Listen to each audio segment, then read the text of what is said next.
Je vous retrouve ce soir avec le même plaisir de vous servir. Madame, Monsieur, bonsoir. Dans l'actualité de ce soir, le Conseil des ministres s'est réuni aujourd'hui en présence du chef de l'État, Patrice Talon. Plusieurs décisions ont été prises. Vous en saurez davantage dans cette édition.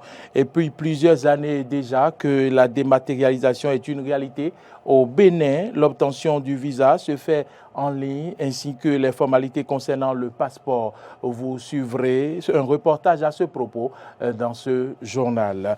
Hors de nos frontières, Bola Tinubu déclaré vainqueur par la commission électorale, mais l'opposition conteste les résultats et dénonce des manipulations massives. Voilà pour le sommaire. Gardez votre position pour le développement de cette édition.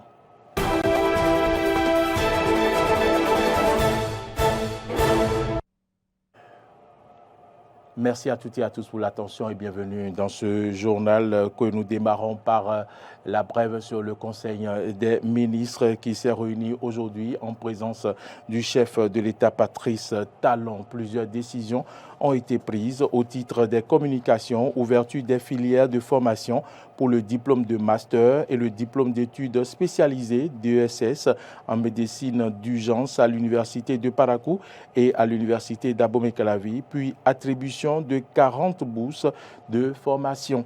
Approbation du plan cadre de coopération des Nations Unies pour le développement durable 2023-2026.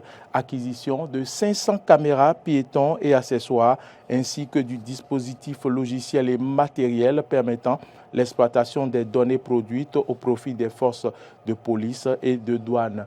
Assistance humanitaire du gouvernement aux populations sinistrées de l'incendie survenu le 17 février 2023 dans la commune de Soava.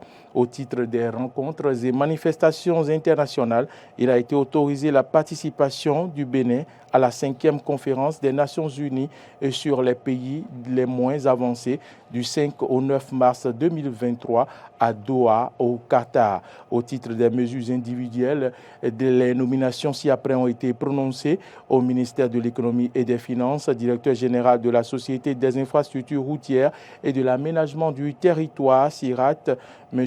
Ranti I. Akines, au ministère de l'Eau et des Mines, directeur adjoint de la planification, de l'administration et des finances, M. Lassa Tossou. Vous suivrez le compte rendu plus complet de ce Conseil des ministres avec le secrétaire général adjoint et porte-parole du gouvernement, Wilfried Léandre Humbedi, dans nos prochaines éditions. Et je vous l'annonçais en titre plusieurs années déjà que la dématérialisation est une réalité au Bénin. Au ministère de l'Intérieur et de la Sécurité publique, le visa peut être obtenu instantanément en ligne. Quant à la direction de l'immigration et de l'immigration, les formalités du passeport se font également en ligne. Suivons cet élément pour plus de précision. La révolution numérique en marche au Bénin depuis quelques années profite énormément aux filles et fils du Bénin en ce qui concerne l'obtention de leur passeport et de l'obtention du visa béninois par les étrangers. En ce qui concerne l'obtention du passeport béninois, le chef service des étrangers à la direction de l'immigration et de l'immigration renseigne sur la procédure. Pour faire la demande de votre passeport, vous faites la demande en ligne. Et quand vous obtenez le rendez-vous, vous vous présentez le jour de votre rendez-vous et au bout de 72 heures, après que vous vous êtes présenté le jour de votre rendez-vous, vous pouvez avoir votre passeport aujourd'hui. 72 heures au maximum.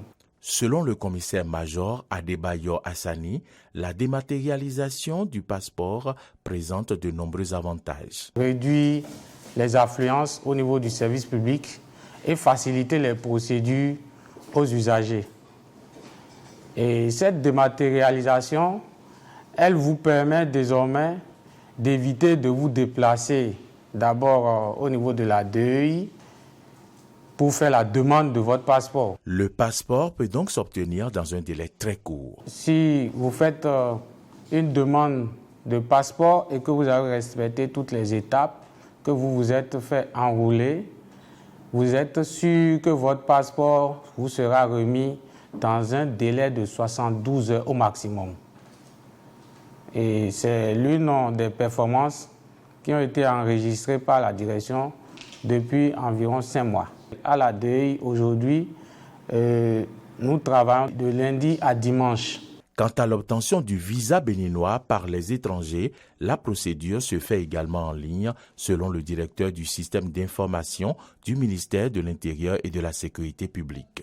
Lorsque vous voulez demander le visa béninois, vous prenez votre téléphone portable, vous prenez votre ordinateur, vous faites la demande et vous l'obtenez aussitôt. Aussitôt, parce que dans la pratique, c'est ce qui se fait. Mais nous avons pris le soin et nous avons voulu être prudents en donnant un délai de 72 heures. 72 heures pour que s'il y a un checking à faire par la police, ça puisse se faire et tout.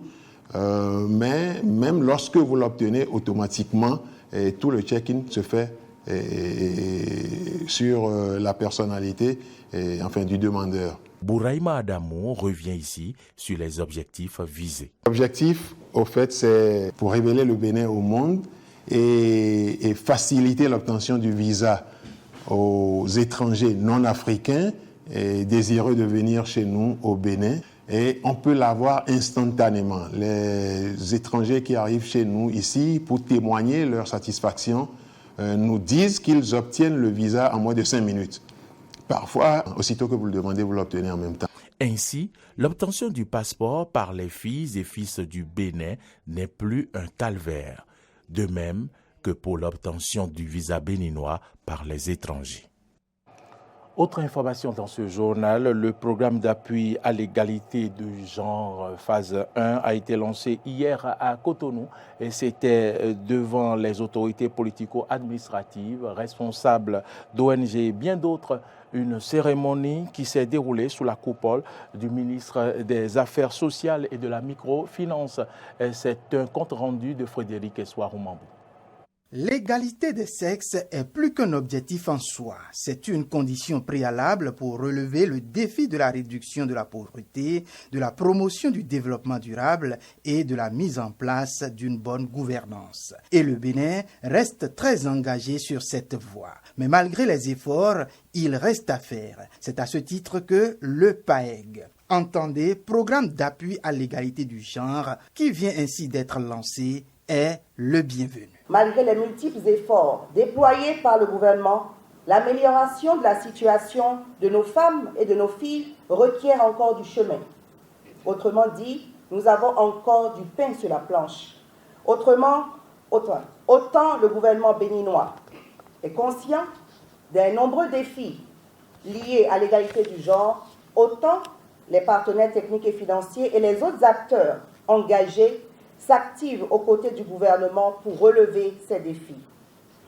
C'est dans cette optique que la coopération suisse, engagée au Bénin depuis plus de 40 ans dans la promotion des droits humains, réitère son engagement par ce nouveau programme de 12 années intitulé « Programme d'appui à l'égalité de genre au Bénin ». Financé par la Direction du développement et de la coopération suisse, ce programme fait son lit sur un autre programme arrivé à échéance. C'est ce que nous dit Elisabeth Pitloud-Alanza, directrice du développement et de la coopération suisse. La coopération suisse a soutenu, financé le programme RECAFEM, renforcement des capacités d'action des femmes, dont l'évaluation finale a relevé entre autres une évolution positive dans la capacité et la mobilisation des acteurs à tous les niveaux et sur la thématique du genre.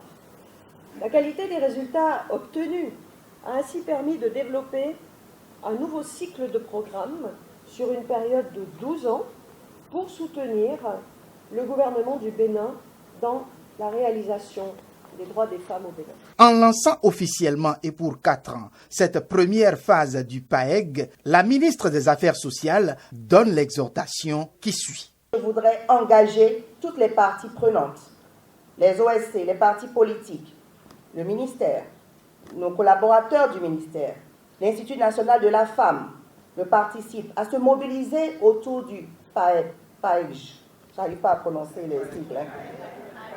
PAEG.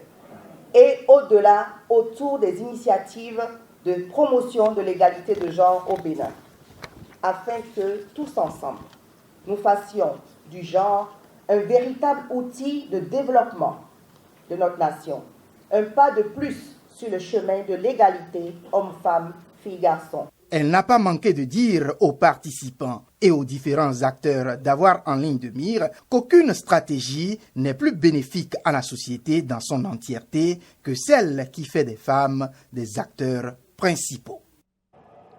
Les Guépards U20 jouent demain le quart de finale face aux Lionceaux de la Teranga du Sénégal dans le cadre de la Coupe d'Afrique des Nations juniors. Certains acteurs sportifs analysent les performances des Béninois au terme des matchs de poule pour voir si les nôtres peuvent donc passer cette prochaine étape. Ils sont au micro de Frédéric Essoir-Oumambou.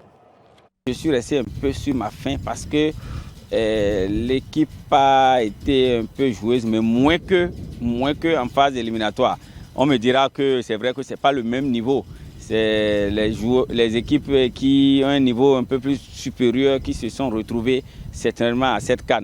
Mais je pense qu'on pouvait faire mieux. On pouvait faire mieux. Quand je prends par exemple le match d'hier, tactiquement, les enfants ont voulu chercher forcément la victoire. Or, cette équipe gambienne qui est en face, était une équipe qui très joueuse, donc il fallait trouver le dispositif et ne pas encaisser. C'est vrai, on a encaissé ce but. Malgré ce but, on est qualifié, mais il faudrait apprendre de ces erreurs-là pour la suite, parce qu'on passe à la phase éliminatoire, on joue le Sénégal, qui est l'une des meilleures équipes actuellement sur la compétition, donc il va falloir être prudent et faire les derniers réglages et pouvoir espérer passer au tour prochain. Quand vous avez vu le Bénin jouer dans les années antérieures et vous avez vu ce Bénin, vous vous dites sérieusement que quelque chose est fait. Il y a une base désormais. On voit une équipe béninoise avec une philosophie de jeu. On voit une équipe béninoise qui arrive à conserver le ballon. C'est des choses que nous n'avons pas l'habitude de voir. On voit une équipe béninoise qui résiste aux assauts des adversaires à plus d'un titre. Donc, il y a une équipe en place. C'est ce qui donne la satisfaction, en fait. Ce ne sont pas les résultats. Il y a une équipe en place. On a vu des jeunes qui se sont très bien comportés. On a vu des jeunes qui ont respecté les consignes de leur entraîneur. Je suis un peu déçu, franchement, de la prestation des Guépards U20 du Bénin, vu ce qu'ils nous ont montré à l'occasion du tournoi de l'UFOAB en mai dernier au Niamey. Mais là, je suis déçu parce qu'on n'a pas su corriger nos erreurs. On a beaucoup d'occasions à l'occasion de la première sortie. On les a vendangées. Donc, offensivement, on n'est pas clinique. Et on pensait, parce que les joueurs jouaient tête baissée, solitaire, j'allais dire. En deuxième sortie, même chose, troisième sortie. Vous imaginez le Bénin sur l'ensemble des 3 matchs de poule a quand même essayé 1115 passes pour un pourcentage de 73% de passes réussies, ce qui donne 874 passes réussies. Le Bénin qui a tiré plus que tout le monde dans ce groupe, 45 tirs tentés par les Guépards du Bénin pour 11 tirs cadrés, le tout pour un seul but marqué. C'est quand même très, très inefficace. Nous avons des chances de passer parce que malgré tout, je vois des enfants déterminés, des joueurs engagés. Et il faut travailler surtout l'attaque parce que nous avons plusieurs occasions que nous n'avons pas pu concrétiser. Il faut être réaliste devant les buts parce que contre les équipes comme le Sénégal, ça paye cash. Ça paye cash. Dès que vous ratez 1-2 occasions contre ces équipes-là, c'est le contre, c'est-à-dire le contre est souvent fatal. Le contre est souvent fatal, donc il faut rester concentré sur les 90 minutes. Et je crois que nous avons des chances de passer. Pour ce qu'on a vu, le football, c'est un ensemble de miracles. Tout peut arriver.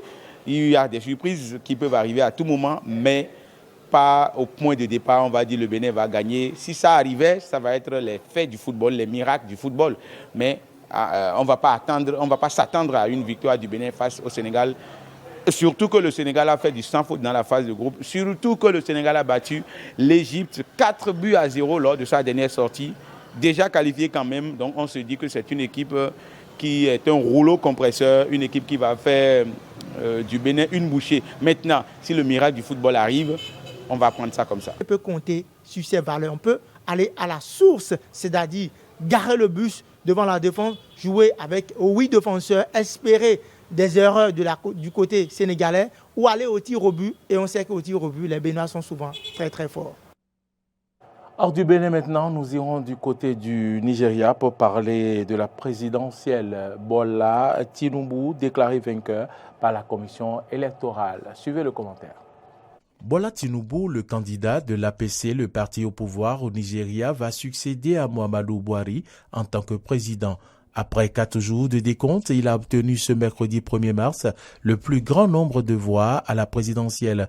La Commission électorale nationale a confirmé sa victoire, le candidat ayant également obtenu 25% des voix dans au moins 2 tiers des 36 États de la fédération, ainsi que le territoire de la capitale Abuja.